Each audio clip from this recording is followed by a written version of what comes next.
Bonjour à tous, bienvenue sur cette nouvelle séquence consacrée à l'exécution du contrat de travail et plus particulièrement aux obligations des parties. L'objectif de cette séance est de bien comprendre les obligations synalagmatiques au contrat de travail. Qui dit obligation synalagmatique dit donc devoir d'une part les obligations de l'employeur et d'autre part les obligations du salarié. Le contrat de travail fait donc naître des obligations contractuelles. Mais en plus de ces obligations contractuelles, le Code du travail met à la charge de l'employeur et du salarié des obligations. Nous avons donc des obligations légales et des obligations contractuelles. Lorsqu'il y a une obligation, il faut s'interroger sur la sanction. Qu'encourt le salarié, qu'encourt l'employeur en cas de non-respect de leurs obligations? Pour le salarié, s'il manque aux obligations que le contrat de travail et que la loi prévoit, il encourt des sanctions disciplinaires et éventuellement peut engager sa responsabilité. Nous y reviendrons plus tard. L'employeur lui aussi encourt des sanctions.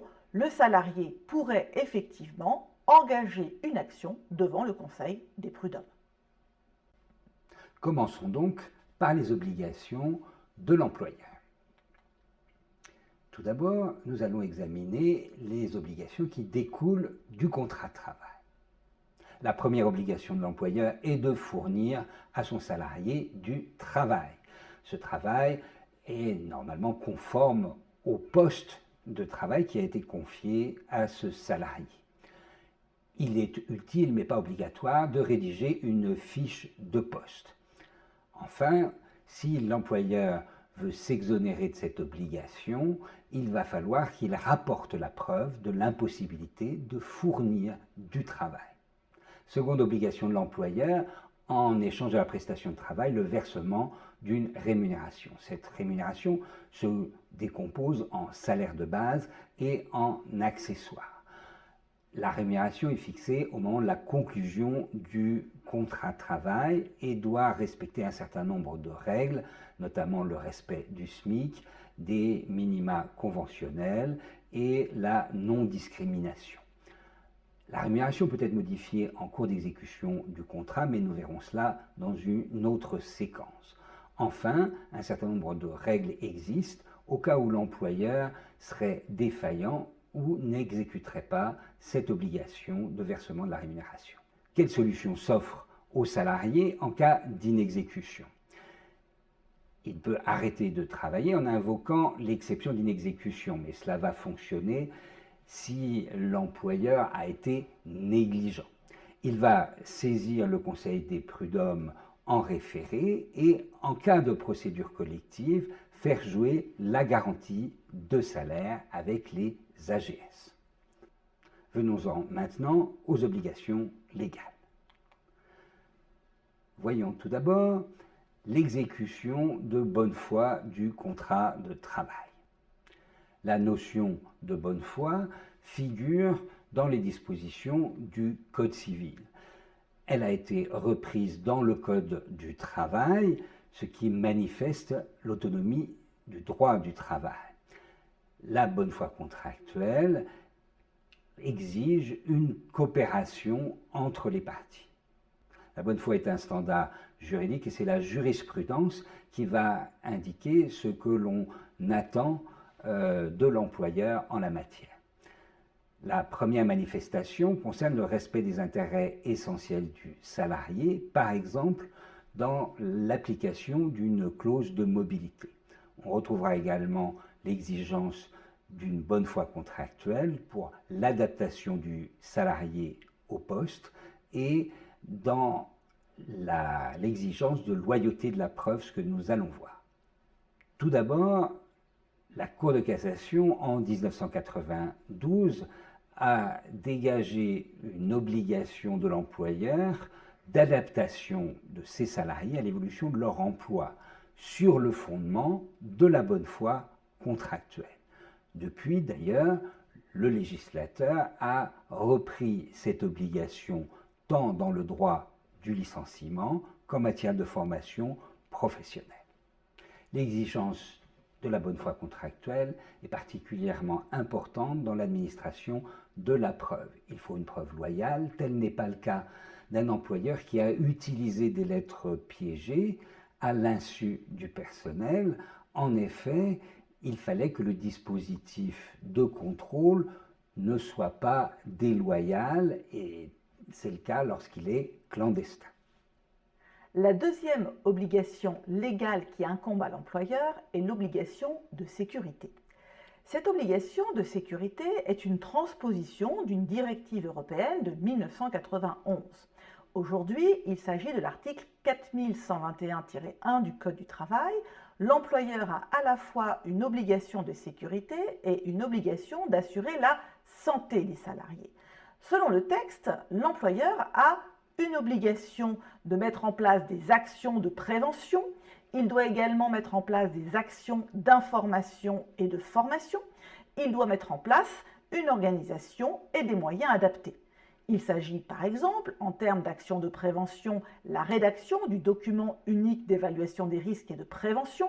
C'est aujourd'hui une obligation très importante renforcée par la loi santé du août 2021.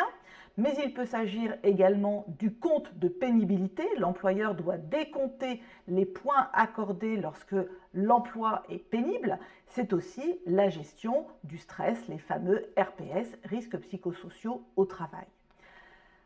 La jurisprudence est venue, par différentes étapes, donner toute une interprétation de cette obligation de sécurité. Il convient de reprendre successivement ces différentes étapes. Premièrement, la jurisprudence, dans les années 2002, a été confrontée à l'affaire de l'amiante, des salariés qui ont été exposés à des poussières de l'amiante et qui ont développé des cancers du poumon. Après avoir considéré qu'il s'agissait de maladies professionnelles, la Cour de cassation a eu à s'interroger sur la faute inexcusable de l'employeur. À cette occasion, la Cour de cassation a considéré que l'obligation de sécurité était une obligation de résultat à l'égard des salariés. Cette notion d'obligation de sécurité de résultat a ensuite fait jurisprudence pendant plus de 15 ans. Après avoir reconnu qu'il s'agissait d'une obligation de sécurité de résultat, la Cour de cassation a eu tout un mouvement d'aggravation de la responsabilité de l'employeur.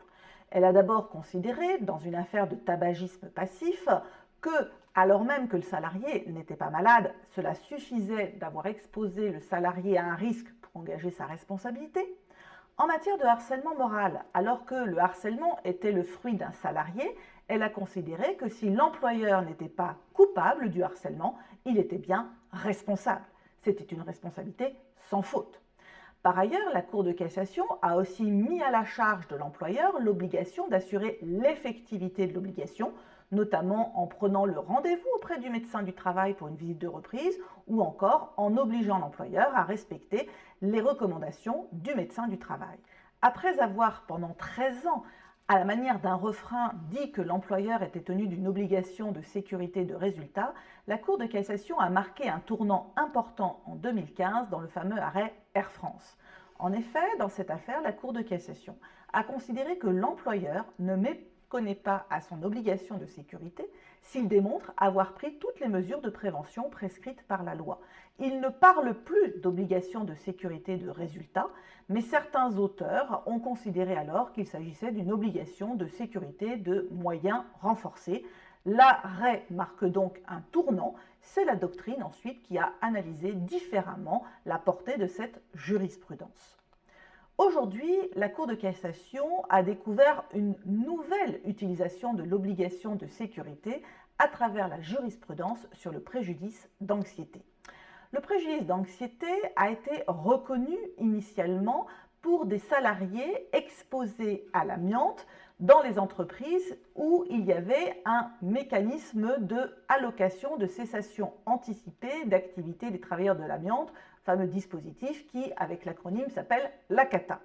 Seuls les salariés dans les entreprises bénéficiant de ce dispositif avaient le droit initialement au préjudice d'anxiété, c'est-à-dire un préjudice résultant de l'angoisse d'avoir possiblement à développer la maladie lorsqu'on a un suivi médical important. Eh bien, la Cour de cassation a opéré un très gros revirement de jurisprudence en 2019 en admettant qu'il n'y avait pas que les salariés exposés à l'amiante et bénéficiant du dispositif de l'ACATA qui pouvaient obtenir réparation du préjudice d'anxiété. Elle a fondé cette jurisprudence sur le droit commun, c'est-à-dire l'obligation de sécurité. Cette jurisprudence, initialement admise dans le cas d'exposition à l'amiante, a ensuite été étendue aux victimes exposées à des produits dangereux autres que l'amiante. Il existe aujourd'hui un contentieux important sur le préjudice d'anxiété. Que risque l'employeur en cas de manquement à l'obligation de sécurité? Il y a différentes sanctions possibles. D'abord, le non-respect de son obligation de sécurité peut avoir pour conséquence la restriction de son pouvoir de direction.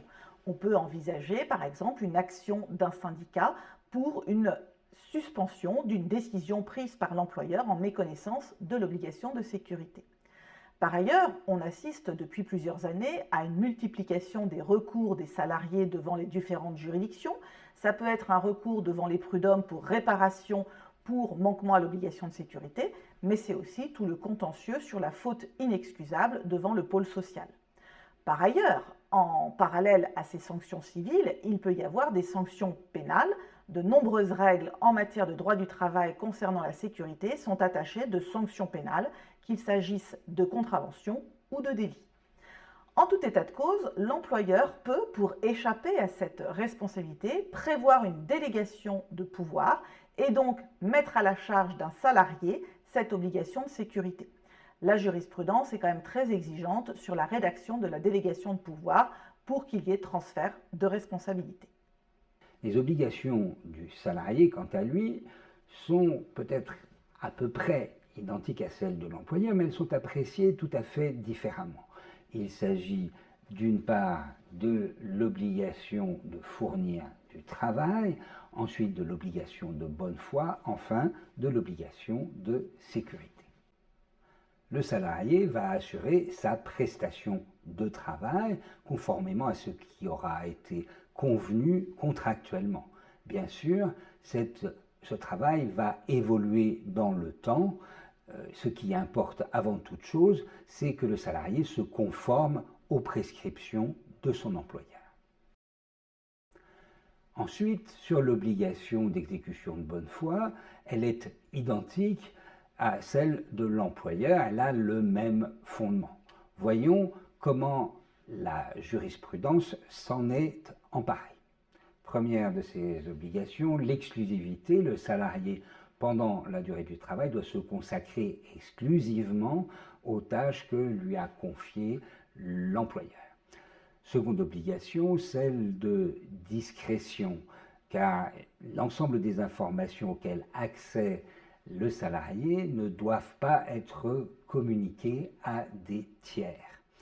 Quelle est la portée de ces obligations? La première chose à retenir, c'est qu'elles sont maintenues pendant la suspension du contrat de travail, par exemple pendant un arrêt de travail. La jurisprudence a par ailleurs une appréciation bienveillante à l'égard des salariés. Elle a considéré qu'il n'y avait pas de manquement à la bonne foi contractuelle lorsqu'un salarié exerçait une activité professionnelle pendant un arrêt maladie. Enfin, ces obligations prennent fin à la rupture du contrat, sauf en avoir décidé autrement dans le contrat. Troisième obligation du salarié, l'obligation de sécurité. Le texte 4122-1 prévoit que l'employé a une obligation de sécurité. Cette obligation, contrairement à l'employeur, sa portée est précisée par le texte. Il s'agit d'une obligation de moyens. Autrement dit, c'est en fonction des compétences et selon les moyens du salarié qu'on appréciera s'il y a eu ou non manquement à l'obligation de sécurité. Le Code du travail prévoit également, au titre de la sécurité du salarié, qu'il peut bénéficier d'un droit de retrait. Le texte envisage les hypothèses dans lesquelles le salarié peut se retirer de son poste de travail. Il s'agit d'un danger grave ou imminent, toute défectuosité également du système de protection. Dans ces hypothèses, lorsque le salarié est exposé à ce type de danger, alors il peut se retirer de son poste de travail sans encourir une sanction disciplinaire. Le salaire reste dû et l'employeur doit en ces cas-là prendre les mesures nécessaires pour mettre fin au danger. Inversement, si le retrait est illégitime, le salarié encourt des sanctions pour s'être retiré de son poste de travail. Il reste à préciser que le droit de retrait ne pourra être utilisé que si le retrait n'expose pas le salarié et les autres salariés à un danger encore plus grave. Prenons un exemple, s'il y a le feu dans un bus, le chauffeur ne pourra pas se retirer du bus alors qu'il y a des passagers dans le bus. Le salarié doit donc répondre à un certain nombre d'obligations. Qui dit règle, dit sanction. Qu'encourt le salarié en cas de manquement à ses obligations? Il peut encourir une sanction disciplinaire et pour ce faire, nous vous renvoyons à la vidéo spécialement sur le pouvoir disciplinaire. Il peut également engager sa responsabilité. Elle est alors de nature contractuelle, mais la jurisprudence a précisé qu'elle ne pouvait être engagée qu'en cas de faute lourde du salarié. Que faut-il retenir en synthèse de cette séquence? Eh bien, comme le contrat de travail est un contrat synalagmatique, employeur et salarié ont des obligations. L'employeur a l'obligation de fournir un travail et de verser un salaire, il a l'obligation de bonne foi et il a l'obligation de sécurité. Il encourt comme sanction possible d'engager sa responsabilité et le salarié pourrait éventuellement engager des actions devant le prud'homme, voire le pôle social. Quant au salarié, il a l'obligation de travailler de bonne foi et de sécurité. Il encourt des sanctions disciplinaires. Merci de votre attention.